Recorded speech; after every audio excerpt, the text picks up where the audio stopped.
Magandang umaga po sa ating lahat, mga kapatid. Magandang umaga din po, Father. Araw ng Miyerkules sa ikalimang linggo ng Kwaresma. At sa ating mga pagbasa, narinig natin kung papaanong patuloy tayong inihahanda sa napakadakilang misteryo ng pagpapakasakit, pagkamatay, at muling pagkabuhay ng ating Panginoon. Siya na ating Panginoon at Diyos na dapat nating kilalanin, sambahin at paglingkuran. At wala nang dapat na maging ibang Diyos liban sa Kanya. Ito yung halos narinig natin mula sa unang pagbasa mula sa aklat ni Propeta Daniel.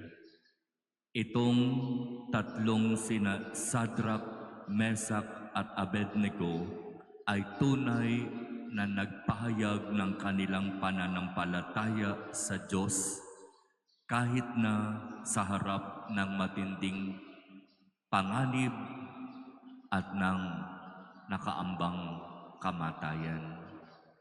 Nanindigan silang tatlo, hindi kami sasamba sa Diyos-Diyosan na pilit na ipinapasamba sa amin ng hari. Ang sasambahin lamang namin ay ang tunay na Diyos ng Israel. At pinatunayan ng Diyos na ito na kayo na nananampalataya sa akin ang sang magliligtas sa inyo sa kamatayan. Kaya nung inihagis itong tatlong ito sa halos napakatinding apoy na siyang papatay sa kanila, hindi man lamang sila na hindi man lamang nasunog kahit hibla ng kanilang buhok. At nung tumingin ang hari sa kanila, habang sila ay nandoroon sa ibabaw ng apoy, 4 na tao ang parabang nakita ng hari. Kaya nagtanong siya, bakit 4 yung nakikita kong naglalakad parit-parito sa ibabaw ng apoy? Palagay ko yung isa, parang anghel, parang Diyos. At tama yung hari, ang nakita niya na naglalakad sa ibabaw ng apoy kasama itong tatlong ito ay ang Diyos na nagligtas sa kanila. At sa katapusan, ang hari ay kumilala din sa tunay at totoong Diyos. Mga kapatid, sa nalalapit na pagdiriwang natin ng mahal na araw, magandang tanungin din natin ang ating mga sarili. Oo, nagsisimba tayo. Oo, nagse-serve tayo. Pero yung tunay na Diyos ba ang talagang sinasamba natin? Talaga bang ang tunay na Diyos ang kinikilala natin sa ating buhay? Di bang sabi ng ating Panginoon, hindi lahat ng tumatawag sa akin, Panginoon, Panginoon, ay makapapasok sa kaharian ng langit.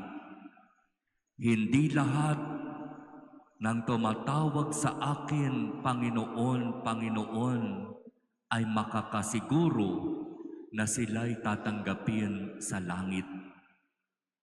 Kung ganon, sino lamang ang tatanggapin sa kaharian ng Diyos sa langit? Ang nagsasabuhay at nagsasagawa ng mabuting balita, ng turo at aral ng ating Panginoon. Kasi minsan nabubulagan tayo na para bang sinasabi natin, naglilingkod ako, nagse-serve ako, pari ako, kaya dapat sa langit ako mapunta. Hindi ako dapat magpakasiguro. Hindi dahil pari ako, diretso ako sa langit. Kasi pwedeng pari ako pero masama naman ang aking ugali.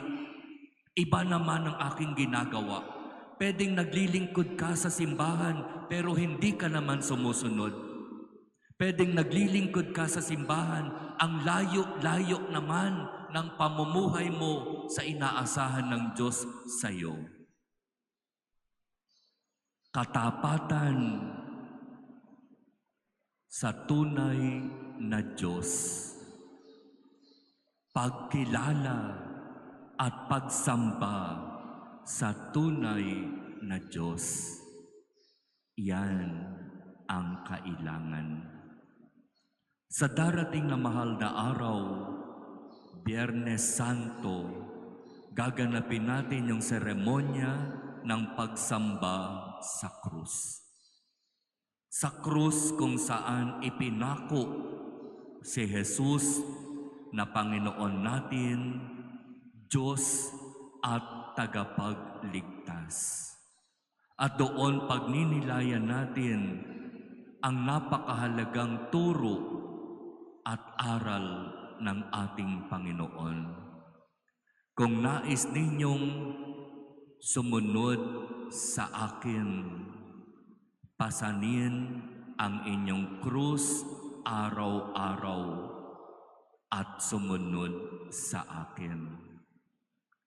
Kung talagang nais ninyong sumunod sa akin, kalimutan ang tungkol sa sarili at sumunod sa akin.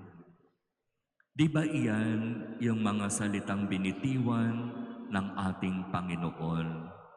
Na kung pagninilayan natin at kung ilalagay natin sa ating mga puso, ay talagang magpapaalaala sa atin na wala talaga tayong dapat kilalanin, sambahin, at paglingkuran sa buhay na ito, kundi ang tunay at totoong Diyos lamang.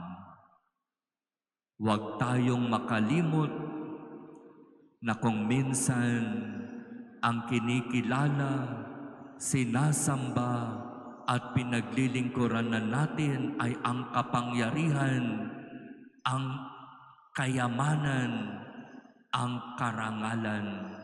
Ang lahat ng iyan ay maglalaho at maiiwan. Ang mananatili lamang ay ang Diyos. Kaya tanungin natin ang ating mga sarili. Ako ba'y tunay at talagang sumasamba sa Diyos na kung saan itong Diyos na ito ang dapat kilalanin bilang Panginoon at tagapagligtas? Siya ba talaga ang Panginoon sa aking buhay? O baka naman ang aking sarili ang mas nagiging Diyos at ang Diyos ang nagiging lingkod.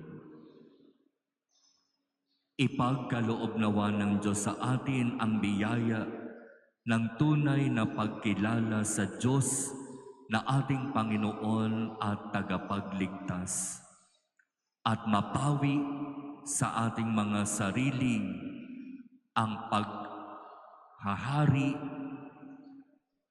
ang pag-Diyos at ang mga gawain na hindi ayon sa turo at aral ng ating Panginoon.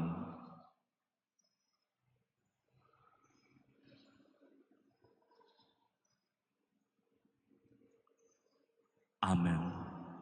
Magsitayo po ang